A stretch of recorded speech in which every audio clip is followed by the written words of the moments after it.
Good afternoon. Welcome to the tea table.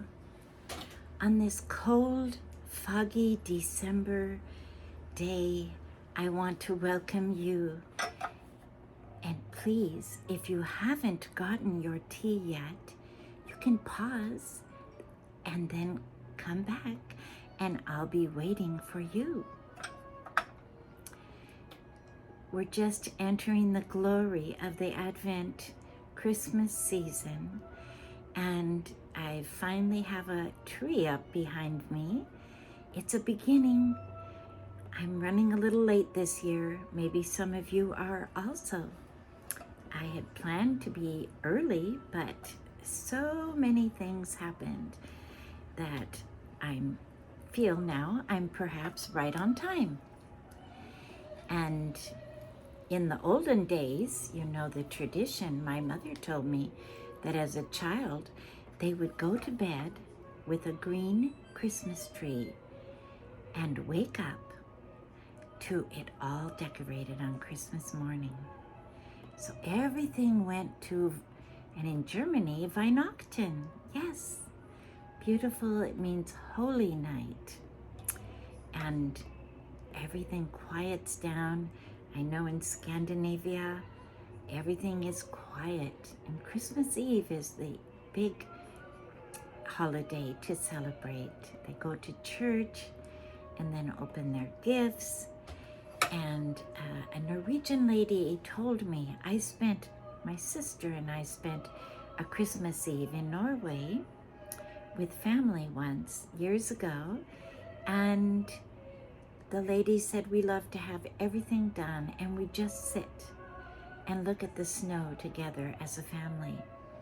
I thought, my goodness, isn't that fabulous? They are so organized. I've always had so much going on Christmas Eve. With children and last minute gifts, but then it all comes together. It always does, yes. Well, I've brought something really special today. I was thinking everyone loves gingerbread. I have so far this Christmas sampled several different gingerbreads.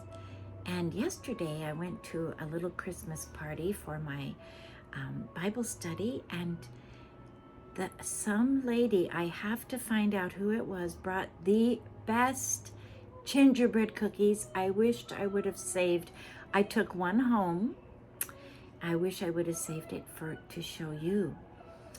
I know they were homemade, and they had the exact perfect spice combination.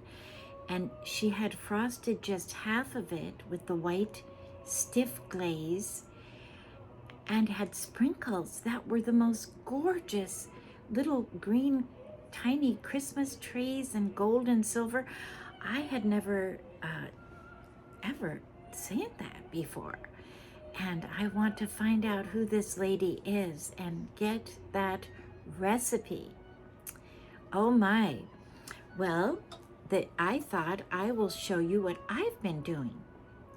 I have some little gingerbread men, and now I did not make these, but I found these, and they're from Canada, and Canada has the best bakeries.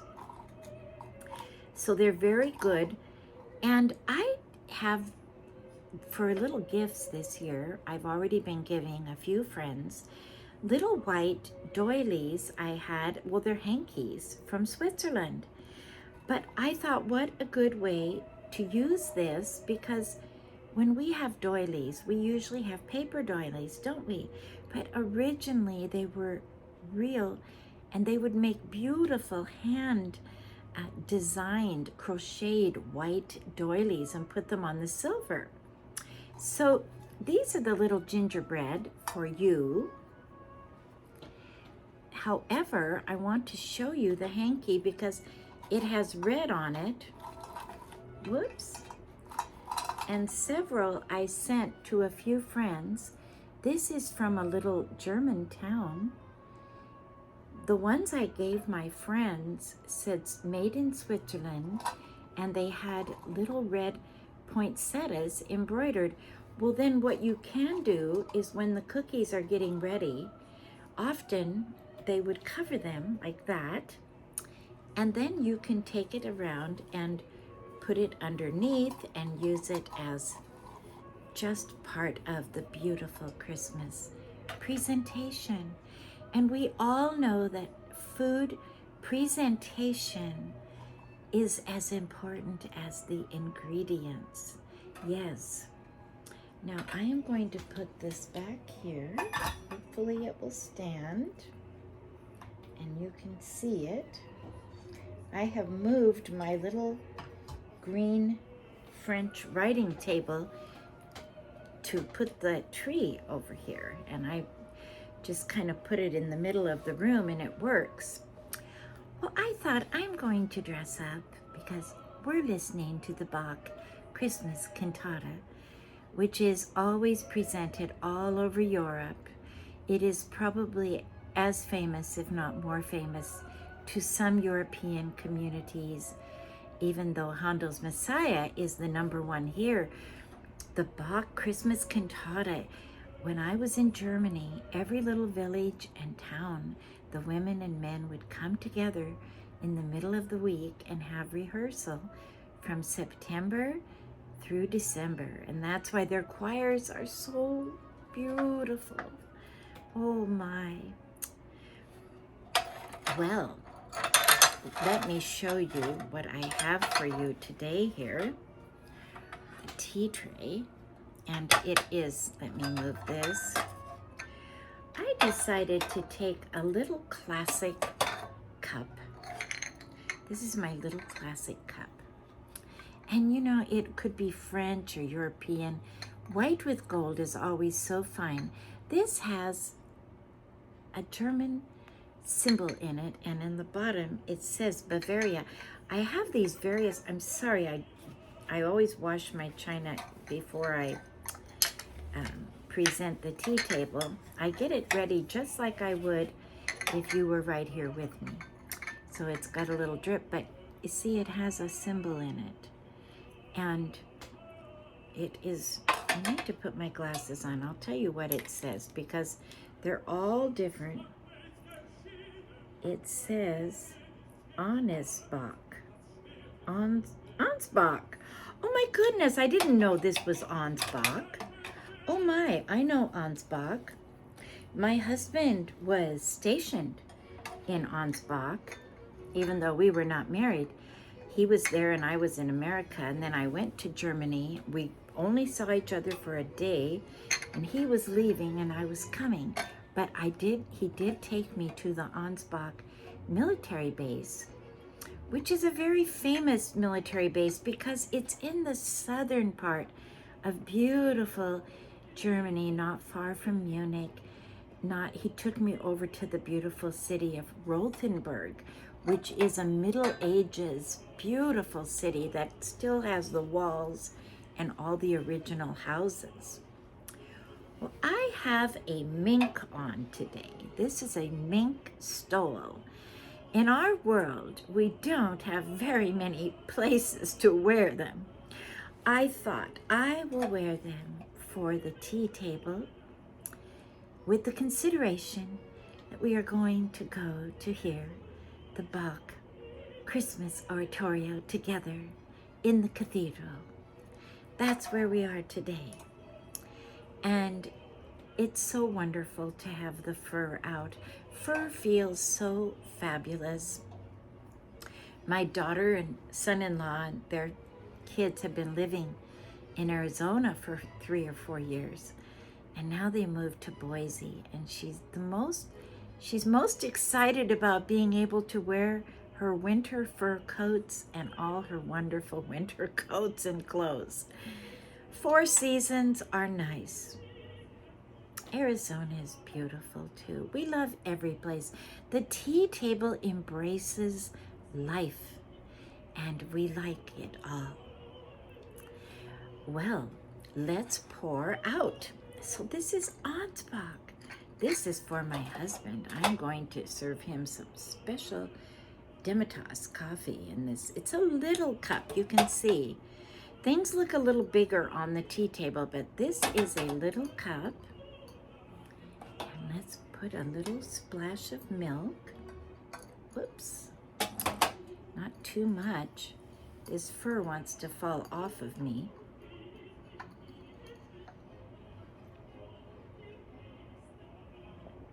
Oh my goodness, wonderful. Oh, is your tea good today? Fabulous. And I'm wearing a little crown. I kind of improvised with it, but I love these crowns. They're Eastern European, well, Northern too. And if you look up, I was looking up Russian crowns. I wanted to see what the name of it is in Russian. And I can't really pronounce it, begins with K. But wow, look at the pictures from 100 years ago. The hats are enormous. The crowns are over the top. Every little village, every little area has their own little distinguishing marks on their costumes and their crowns. And the women would always wear a hat. The men all wore hats. Don't you love the 1930s, 40s, and even 50s movies that every man has a hat and suit? Every woman wears hats and gloves and dresses up. There was a lot of meaning, a lot of color in the culture. Whoops, I'm kind of doing this tea on a balancing.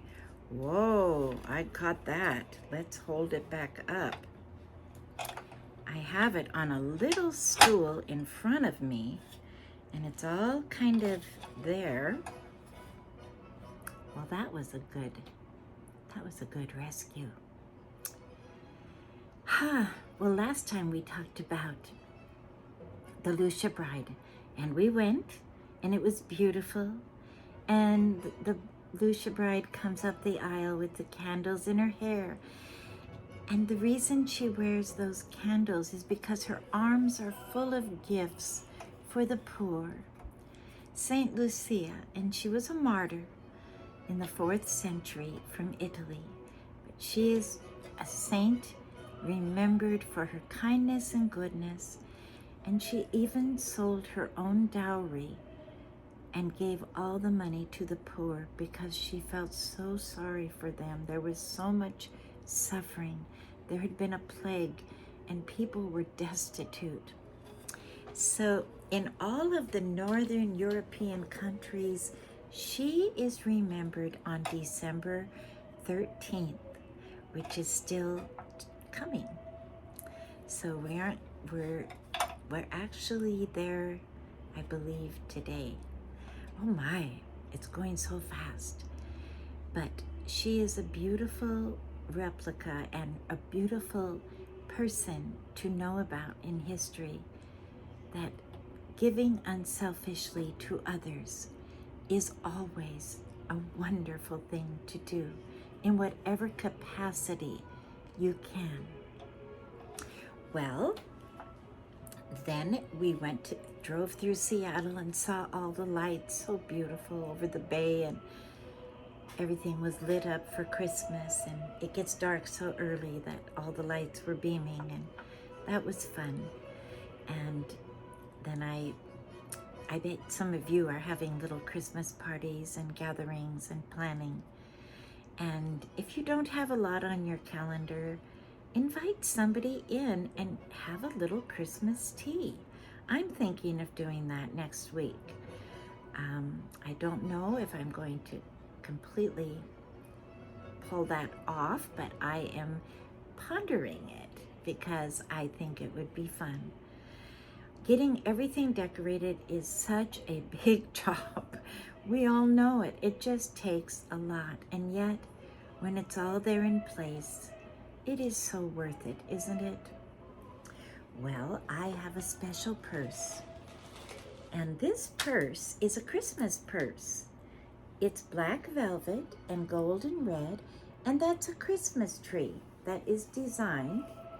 It's almost like a reproduction of what a lot of the ladies would wear even 400 years ago. The Scandinavian costumes and the German often have a purse like this attached to them. Now this has a long chain so it can go over the neck and be carried like that. But it holds just enough. And it's just fun to have it at Christmas. And it holds a cell phone now. It holds the lipstick, a little wallet, just everything you need. And yet you're not having to carry a big clunky purse, and it really has some beauty in it, yes. Well, this tea talk was started in 2021 when COVID started. And a dear friend of mine and our family, my husband, when that first Christmas came, Yvonne and Michael Hanford sent the Tea Talk a book they watch. They are dear friends from way back, my first year of college. I was literally sitting under a tree with my guitar, and the leaves were coming, and I wrote a song called Leaves. It was my story song about my life. And Michael Hanford came up, he discovered me. He said, "Are you a singer? Would you like to be in our group called the Key Folk Singers?" So I said, "Oh my, yes." So that was a life changer, because then my husband became a part, and we traveled all over Seattle singing. We were very early. It was a Christian coffee house called The Key down by the Seattle Center, and we were part of that. We sang at Blessed Sacrament at the U District for the folk mass. We sang at schools. We did an Oregon Coast tour in the summer, Eastern Washington. It was the most wonderful experience. Well, after all these years, they're still friends. And Michael and Yvonne watch this talk. And he has a tremendous ministry. He's been a pastor for years, but now he works with the police, the firemen. He's a chaplain, and he helps so many people. They sent me a book, and it's the most darling Christmas story, and it's called A Cup of Christmas Tea. And I thought, I want to read this to you. It's not long, and if you have little children, have them gather around, and we are going to read this together. I'm going to try to move this tea set gently so we don't have an accident here, because, whoa, I've got to get this set up properly. It's on my, whoops, okay. Oh boy, okay, there it is. I'm not gonna do that again. Okay, that was precarious. I wanna be close to you so I can show you the book. A Christmas Cup of Tea. You know, I read this last night. I had a grandchild here and some of the family, and I hadn't done this for a long time. I used to read every night to my children. I know many of you do. And especially at Christmas, we would have all these wonderful stories, and it brought such a cozy feeling last night. I thought, I'm going to start reading out loud every night to whoever is here. If it's just my husband and I, so be it. The log was in the fireplace, all spiced and set to burn. At last the yearly Christmas race was in the clubhouse turn. The cards were in the mail, all the gifts beneath the tree, and 30 days reprieve till Visa could catch up with me. And though smug satisfaction seemed the order of the day, something still was nagging me and would not go away. A week before, I got a letter from my great old aunt. It read, "Of course, I'll understand completely if you can't. But if you find you have some time, how wonderful if we could have a little chat and share a Christmas cup of tea." She'd had a mild stroke that year which crippled her left side. Though housebound now, my folks had said it hadn't hurt her pride. They said she'd love to see you. What a nice thing it would be for you to go and maybe have a Christmas cup of tea. But boy, I didn't want to go. Oh, what a bitter pill to see an old relation and how far she'd gone downhill. I remembered her as vigorous, as funny, and as bright. I remembered Christmas Eves when she regaled us half the night. I didn't want to risk all that. I didn't want the pain. I didn't need to be depressed. I didn't need the stain.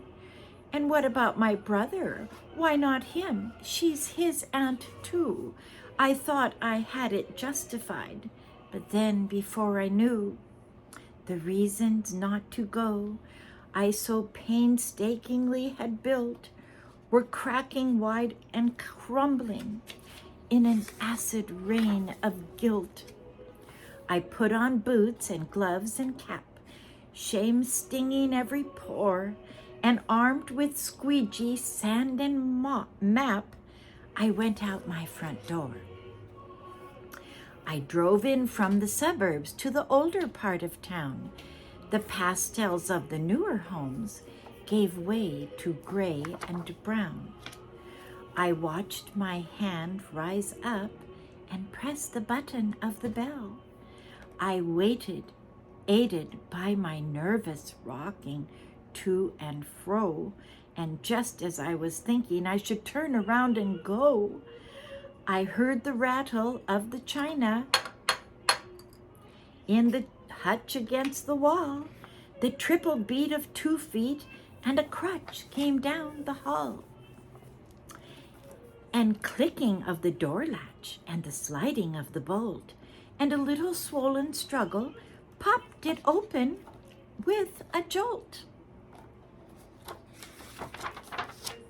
She stood there pale and tiny, looking fragile as an egg. I forced myself from staring at the brace that held her leg, and thought her thick bifocals seemed to crack and spread her eyes, their milky and refracted depths, lit up with young surprise. Come in, she laughed the words. She took me by the hand, and all my fears dissolved away as if by her command. We went inside, and then, before I knew how to react, before my eyes and ears and nose was Christmas past, alive, intact. The scent of candied oranges, of cinnamon and pine, the antique wooden soldiers in their military line.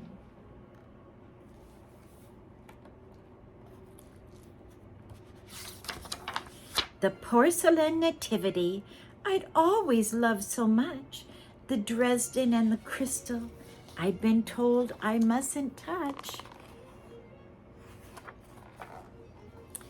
My spirit fairly bolted like a child out of class and danced among the ornaments of calico and glass. Like magic, I was 6 again, deep in a Christmas spell, steeped in the million memories the boy inside knew well. And here among old Christmas cards, so lovingly displayed, a special place of honor for the ones we kids had made. And there beside her rocking chair, the center of it all, my great aunt stood and said how nice it was I'd come to call. I sat and rattled on about the weather and the flu. She listened very patiently and smiled and said, "What's new?" Thoughts and words began to flow. I started making sense. I lost the phony breeziness I use when I get tense. She was still passionately interested in everything I did. She was positive, encouraging, like when I was a kid. Simple generalities still sent her into fits. She demanded the specifics, the particulars, the bits. We talked about the limitations that she'd had to face. She spoke with utter candor and with humor and good grace. Then, defying the reality of crutch and straightened knee, on wings of hospitality, she flew to brew the tea. I sat alone with feelings that I hadn't felt in years. I looked around at Christmas through a thick, hot blur of tears, and the candles and the holly she'd arranged on every shelf, the impossibly good cookies she still somehow baked herself. Let's see those.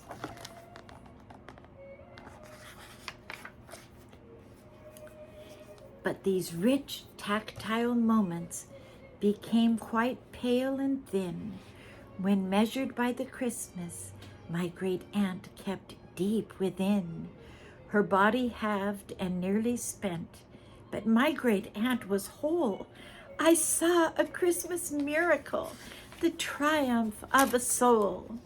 The triple beat of 2 feet and a crutch came down the hall, the rattle of the china in the hutch against the wall.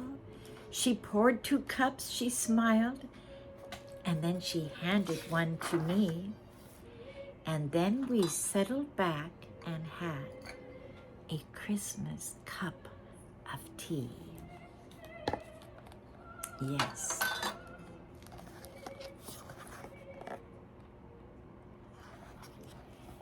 This book is by Tom Hegg and it's illustrated by Warren Hansen. A Christmas Cup of Tea. Thank you so much for joining me today on the tea table. Wasn't that just special? Let's not miss opportunities. If I feel there is one theme that I have in my life, and the older I get, the more it is strong in me, and I want this on the tea table, is don't miss opportunities. They often come but once. And don't underestimate your power as an individual to make someone else's life better.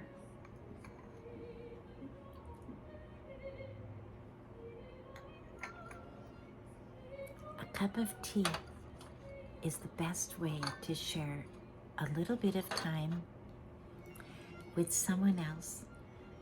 Give them good words. Give them happy thoughts. Don't allow any negative words to come on the tea table. You have power to bring beauty and life. And like the Advent candles, love, joy, peace, and hope. Through God's love in our hearts, let it go and be spread to others. Thank you so much. And if you have enjoyed this and want to share it with someone, please share it. It's out there for everyone.